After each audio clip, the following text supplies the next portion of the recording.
Subsequently, whatever has happened, whether it has been broadcasting or whether it has been the other role that I have with the National Cricket Academy as a faculty member, has all been pathways created because I have played the sport and coached the sport. I do give them the opportunities. That way, it is no more about what I say versus what they think. It is what they think and they do versus themselves. The entire challenge is now in their hands. This is a common problem and there's a solution. But if you feel like you are the only one facing it, it feels like you are stuck. There's no way to go. Hi, Coach Aarti. It's so awesome to have you here, and I truly admire you and your work. I've been following your channel for a while now, and for me, anybody in the area of sports it's not an easy journey, and for you to be achieving so much and for such a long time in your career, I think it's brilliant. So welcome. You are currently a BCCI NCA Level 3 coach. You were the former captain of the Tamil Nadu women's cricket team, and you're currently a broadcaster with Geo. So tell me about yourself, coach. Well, I'm a chance cricketer, but not a chance coach.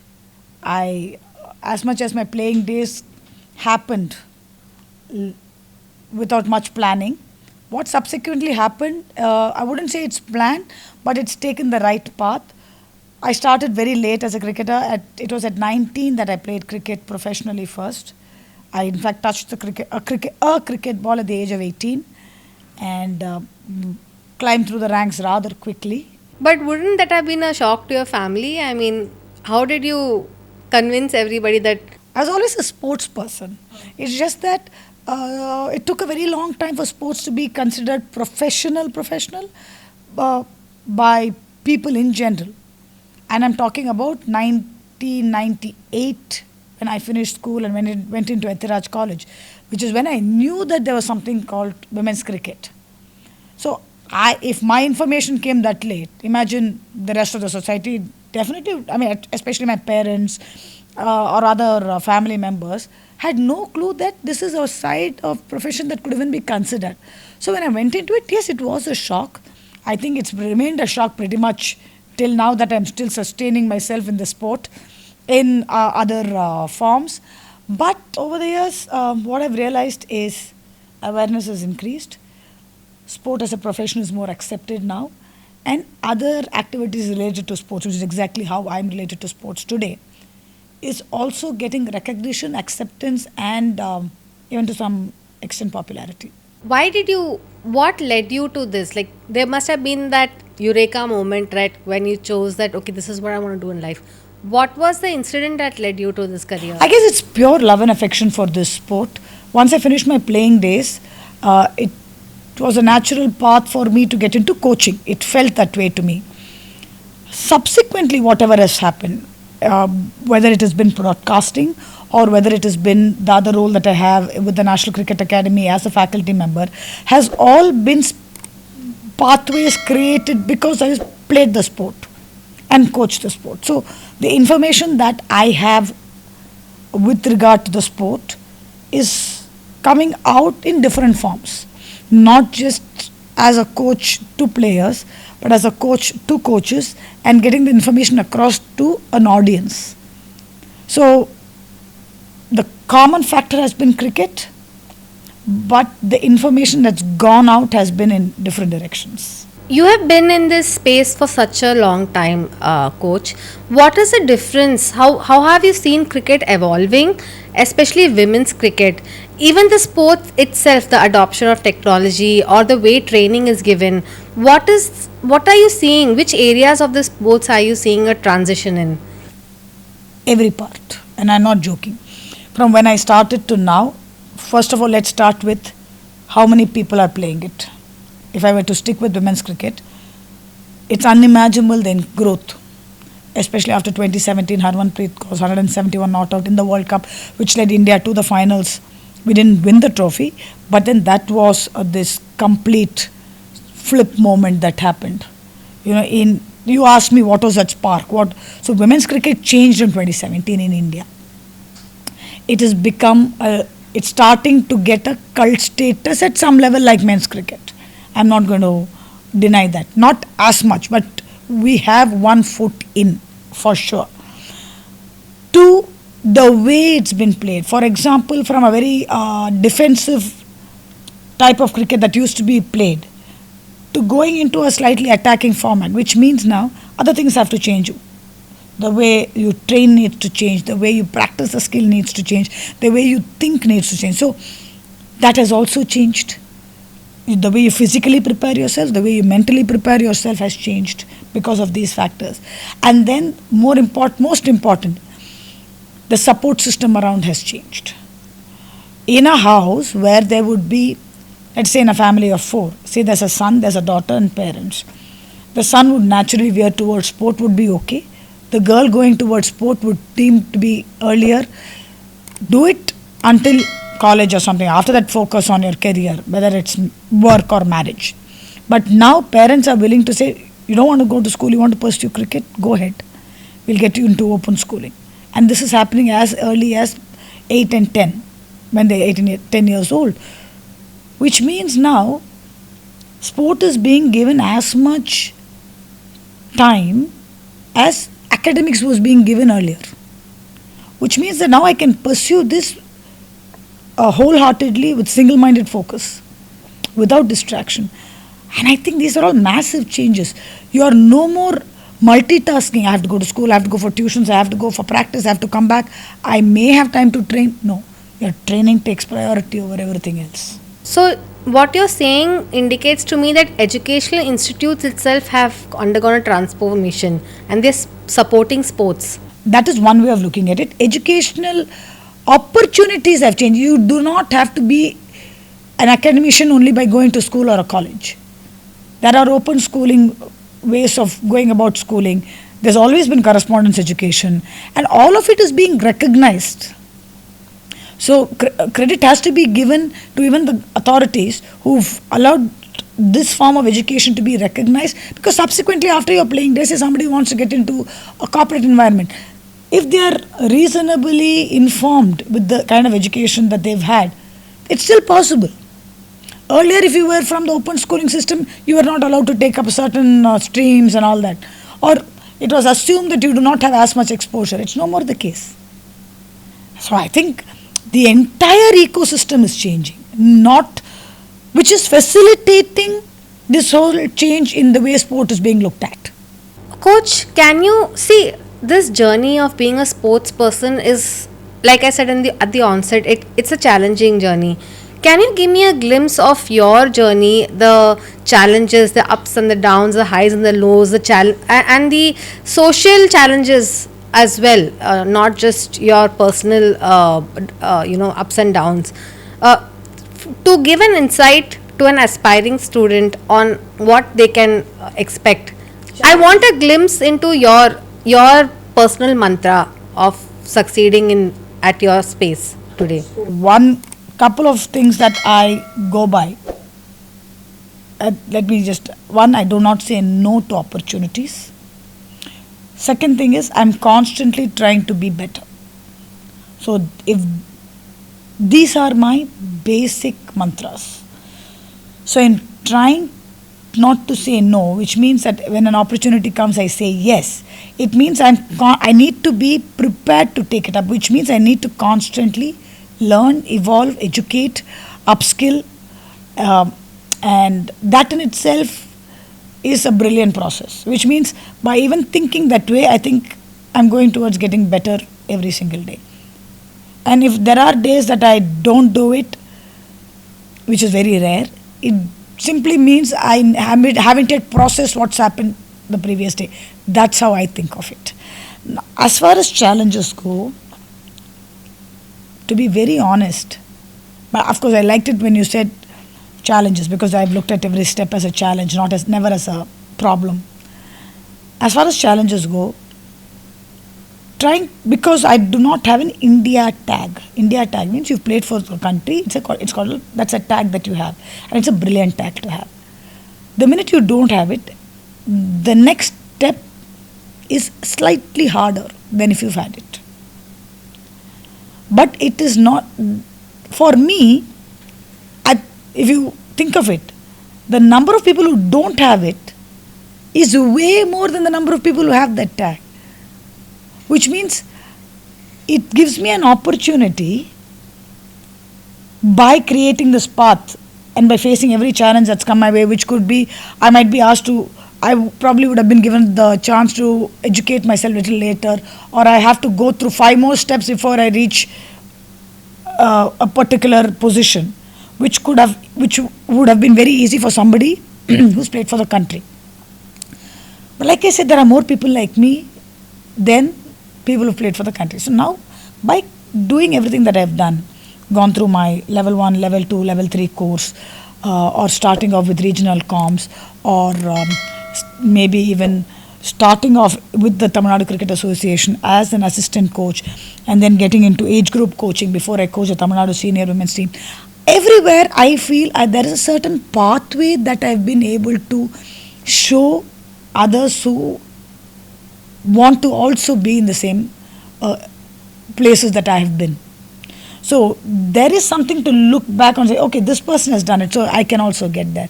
So that has probably been my guiding force, that it's not just I who needs to be there.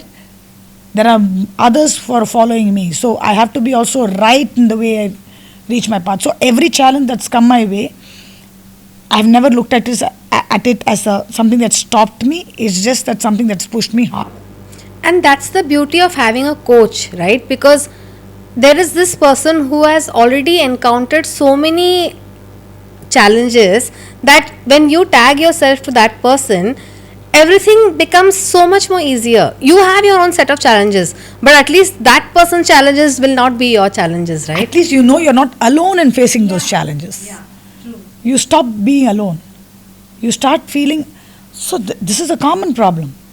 So then there's a solution. But if you feel like you are the only one facing it, it feels like you are stuck. There's no way to go. There is walls on all sides. But when, like you said, there is a pathway and you feel like there's a mentor that you have. A mentor is typically somebody who's encountered all of these things. That's why they're able to mentor you, right? We all have our mentors. First and foremost, our mentors should be our parents, because they've seen it all. And everything that comes from their mouth is from experience and the wisdom of having dealt with different situations and difficult situations. Then they've survived. And that's exactly what I want to show as well.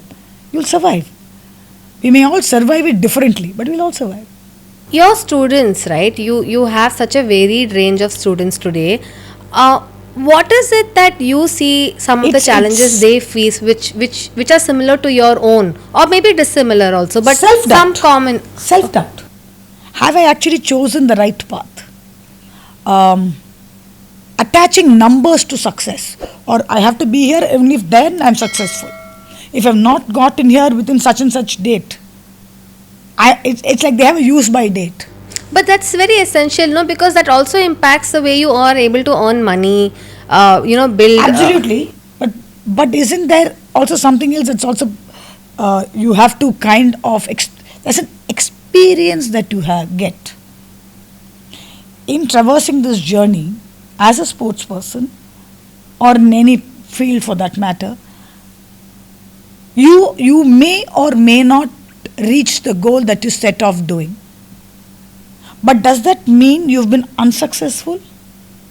I think that's where we've got it all wrong. I do not think of that being unsuccessful.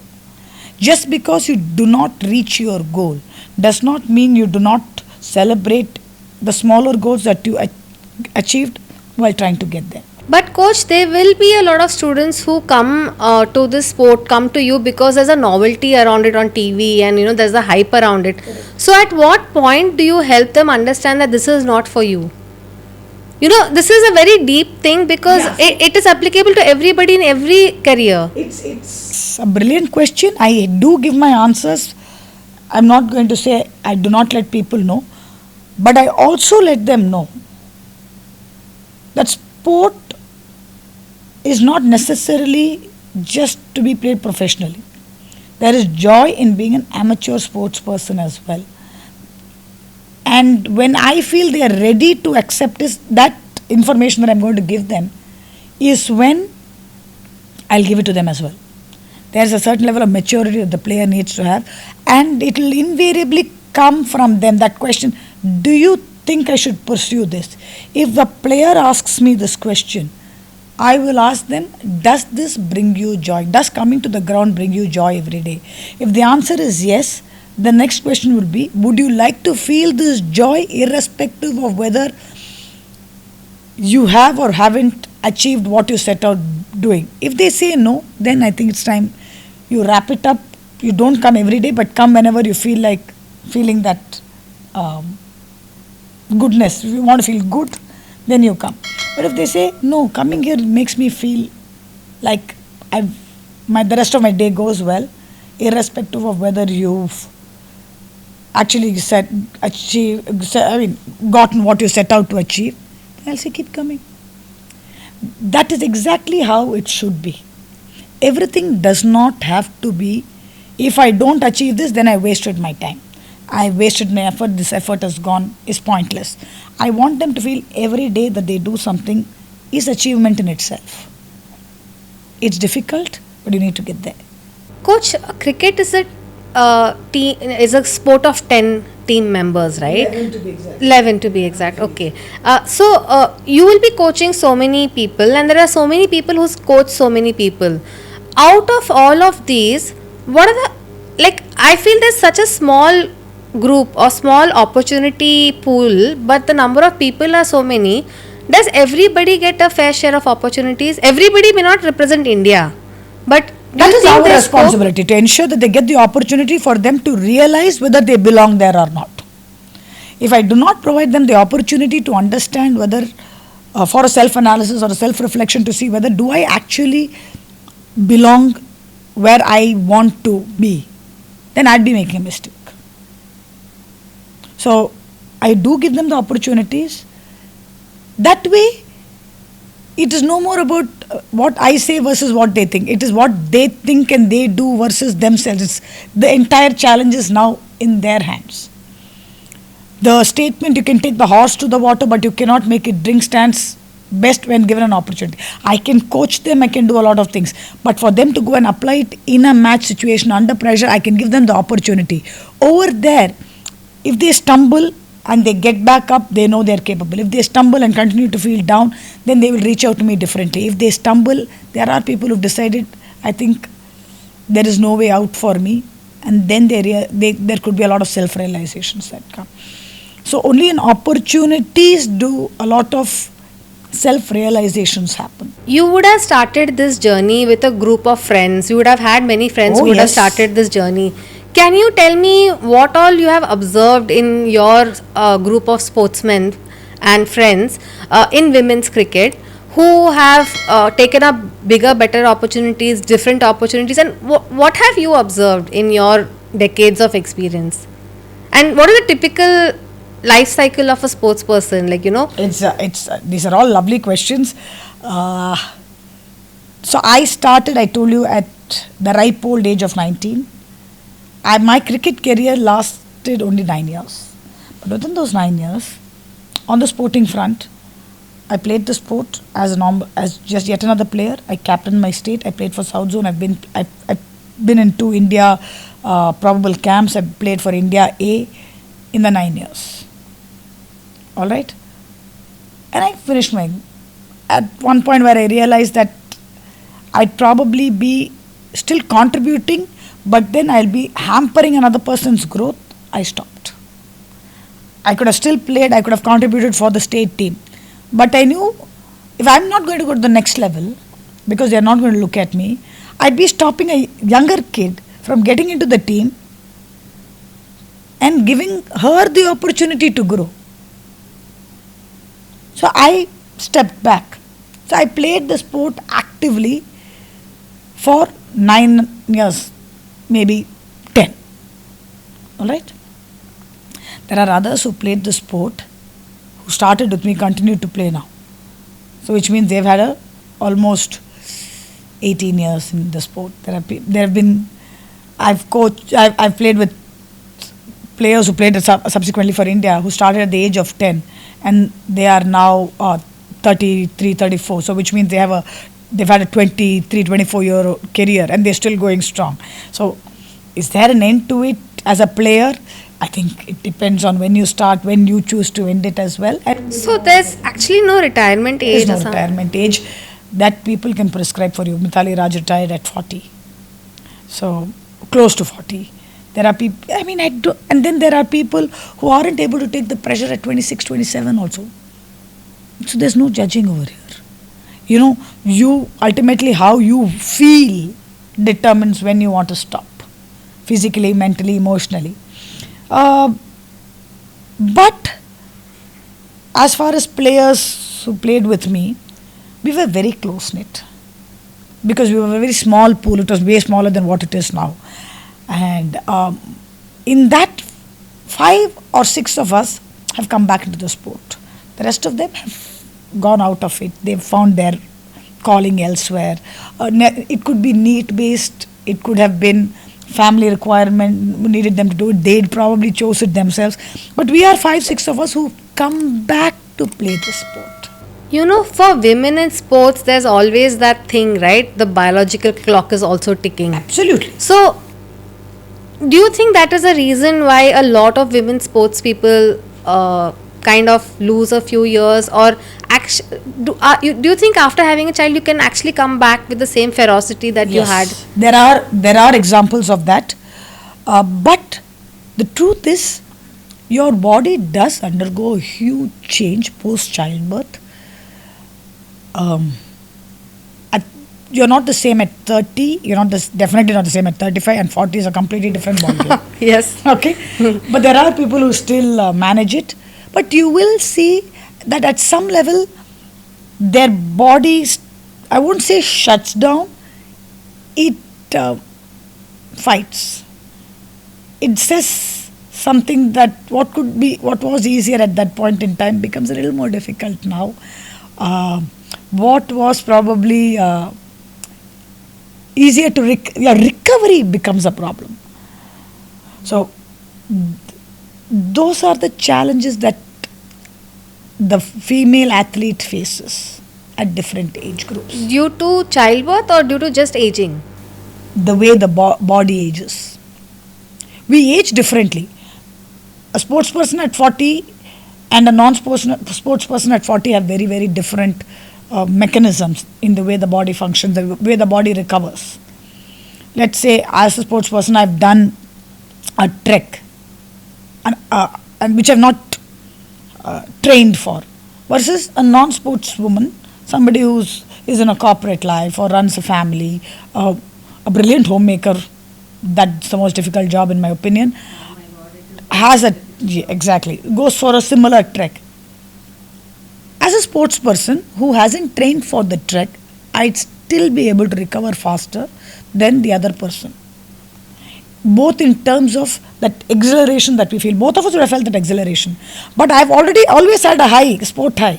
My exhilaration levels will come down so that I can focus on the next activity. This I'm talking on the mental and emotional side alone. Whereas for somebody in the it's a different experience. They probably, that will keep them going for a few days. And it could be both tiring as well as energizing in very different ways.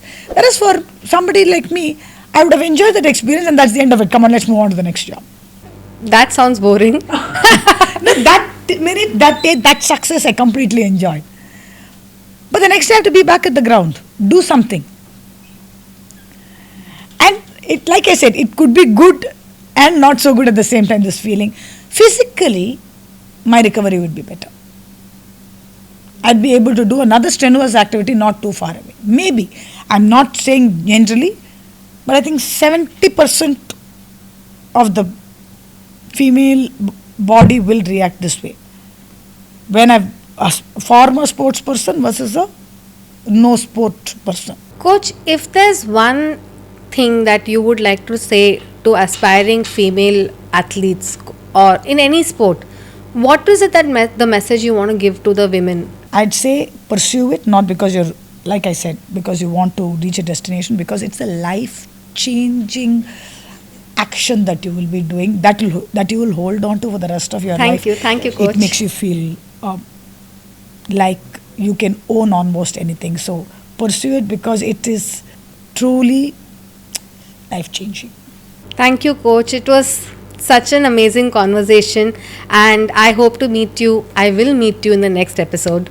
Thank you. Thank you, Rashmi. Thank you so much. It was a pleasure being here as well because I think you asked me questions that others have not asked and wanted to know, or for that matter, how I feel being in sport. It gives me a high, everyday high, that nothing else has ever nothing else gives me that kind of a high than the fact and the pride and the privilege of being a sports person. So thank you. End of the day, that's why we all exist, right? We all live for 50, 60, 70 years, whatever. We may be entrepreneurs, we may be anything in this world. Every day, if we are not able to experience joy, then what is the point of having lived through that one day? For me, I love every waking moment because it gives me an opportunity to go to the ground, be with young kids, teach them, maybe make a difference. And I think that keeps me going and will keep me going for as long as possible. And even if my physically I'm not able to do it, the very thought that I did it once, I think will keep me going for longer. Thank you. Thank you, Pleasure, Coach. pleasure.